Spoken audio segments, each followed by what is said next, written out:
So today I met George Galloway, attended a meeting of the Workers' Party of Great Britain. Has to be said, it's like not 100% my thing, but I am a denizen of Rochdale, and I do care about Rochdale, and it is the place I was born, and I can't see myself ever living anywhere else. It's where the people I know are, it's where my family are.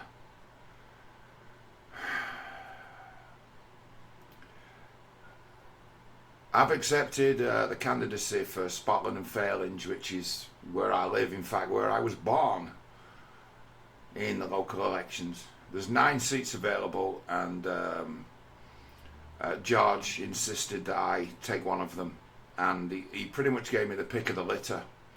So I didn't set out to be a candidate for the council. It's not what I had in mind. I'd happily support somebody else, but it's a matter of the objections I made to George. I had a couple of objections, and one of them being that I'm not in the best of health, and that basically I'm broke. I'm skint. It's like for the last couple of months I've been just living on like universal credit, and so my health problems have become a thing that's made it so I can't really do my work anymore because I just don't have the stamina. And I put it to George, look, I'm not in the best of health, and he's like, you could be dying of the same heart attack for 20 years, what's wrong with you? It's like, you appear to be in reasonably good shape, you're able to get here, how much hard work do you think it's going to be? And in some ways George put me to shame, because you look at George, he's what, 69, 70 years old, and it's like, you know that he's spent every waking hour, or I know he's spent every waking hour politicking for the last week, 10 days. He's found time to see everybody, and he made a point as to that he wanted to meet me, he wanted to come along today. And it's like, I got to the meeting, and these people on the door, they didn't want to let me in. And I says, George insisted that I come. He invited me himself. I'm like, just wait here.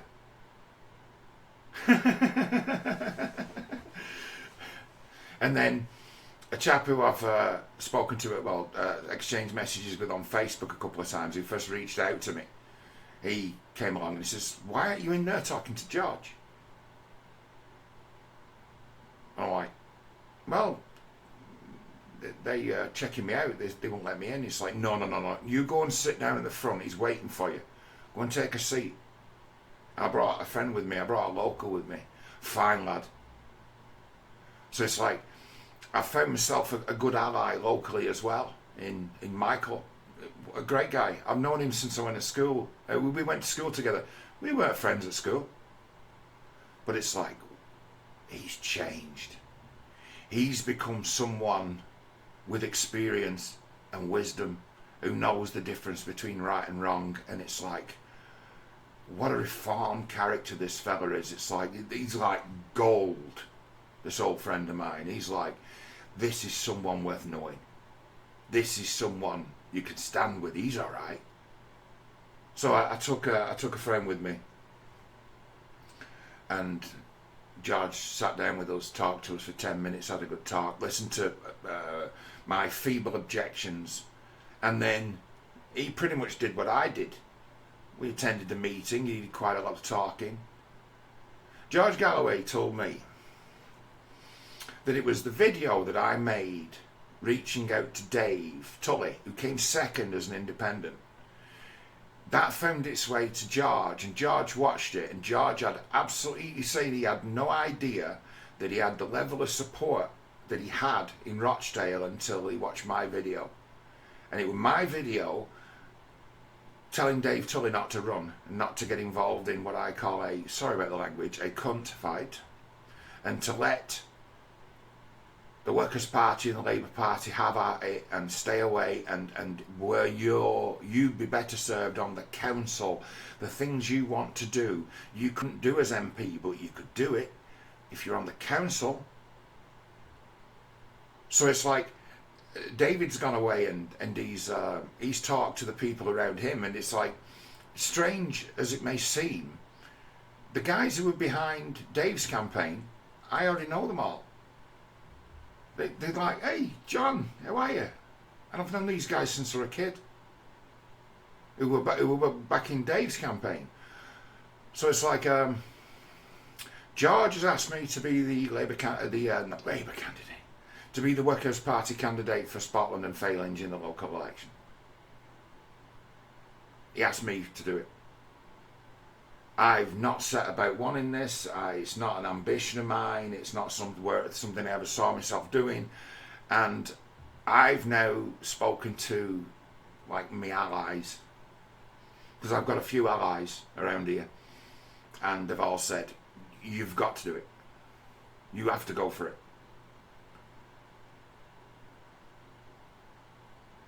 So I've been throwing it around in my head for a few hours and talking to a few different people, listening to what they might have to say. And the thing that tipped it for me is, I spent 2 hours in this meeting today, or 2 hours and a bit in this meeting today, and then I went back to Scotland Reform Club with Michael, and I don't drink alcohol anymore, so I had a couple of cans of Coke and watched the second half of United and Extra Time. And it was, it was alright. It wasn't a bad game to watch. It was as good an FA Cup tie as you could hope to get. And I knew that George was watching the same football match. Why? Because when United scored, somebody passed him a phone. McTominay scored. He was down to get out of there to watch the football. So it's like, I went to watch the football, and so did George. And then, straight after the game, I made my way home. It's only a couple of 100 metres. I did have to get a lift, though. I'm not that good for walking that far with me current health issues. I take a risk walking as far as it is from there to here. And so I got a lift home. And I came in, and I made myself a cup of coffee. And what's George doing?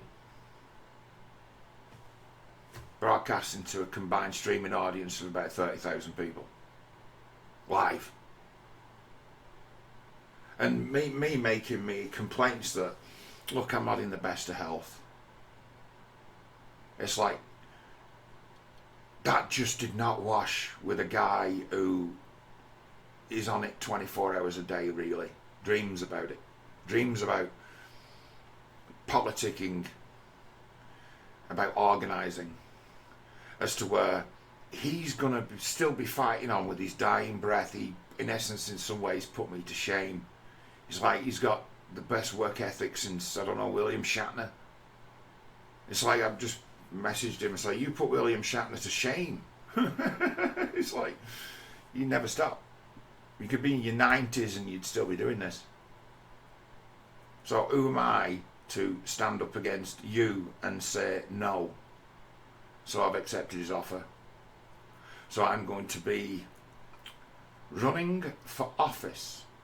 Now, to me, that's as absurd a situation as I can think of. And that is the reality of the situation now.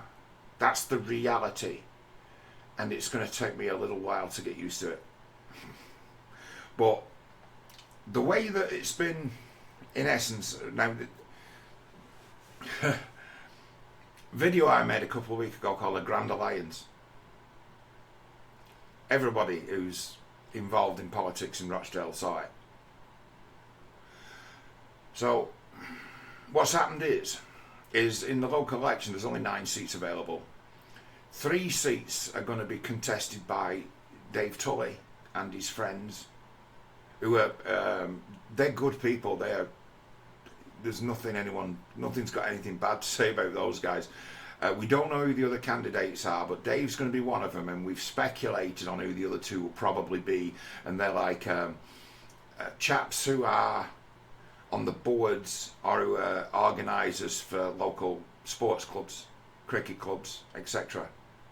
So they're on board with Dave. They're the core of his sort of support, and George has done a deal not to oppose them against the Labour Party. So they're running in 3 seats and the Workers' Party running in 6.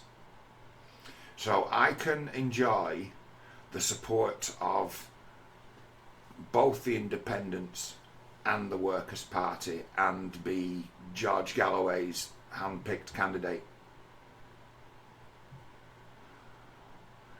From the way I see it, there's something about George in this place, right?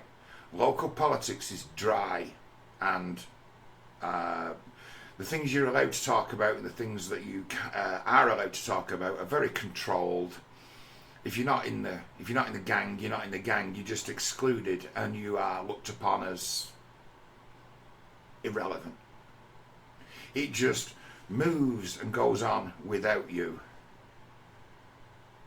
And it's dry, it's boring, it's fake. They do whatever they want, and they just talk nonsense. They can justify any decision they make by climate change, identity. It's what it is. I've never known a local politician in this town be loved. Ever. Loved. There's a large section of the population of Rochdale and its electorate that love George. I've never seen anything like it in my life. He stated today that the Rochdale by-election was the easiest election he'd ever campaigned in, and also his biggest ever victory. He didn't know that a large portion of certainly the Pakistani community of Rochdale love George. He wasn't aware of that. And according to George, it was me who made him aware of the fact. So it's a matter of, he was thanking me for having kind of moved him. And that was astonishing to me. I was like, wow. And I'm like, well, it's not really my doing. It's Oliver Varley. Like, what? So, well, yeah, he was the guy who got in touch with me and said, John, can you try and talk some sense into Dave Tully? And what's he doing running to be an MP? He doesn't know about being an MP. He knows about cars. He's a good lad. He's a rugby lad. Can you not talk him out of it? And I couldn't talk him out of it because I'm not a Facebook friend of Dave's. And I sent him a friend request and it's got lost in his notifications. So instead I made a video. And he saw it. But so did George Galloway. If I was a smarter guy, I like to think I've got some intelligence. I'm quite smart. If I'd have been really smart, I'd have jumped on Sky Bet and put £100 on George Galloway to win the Rochdale by-election at a price of 16 to 1. Instead of making a video about it, which had a knock-on effect of reducing those odds to 2 to 1. So it's like, I'm not taking credit for this. All the credit must go to Oliver Varley. And Oliver must be considered as being a real sort of snake in the grass and dangerous political motivator. So where's he going to strike next? Where's Oliver going to strike next? It's like, be wary of that man.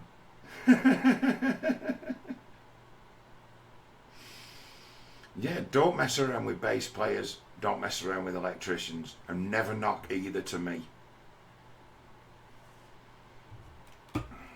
Hopefully I'll see y'all again real soon.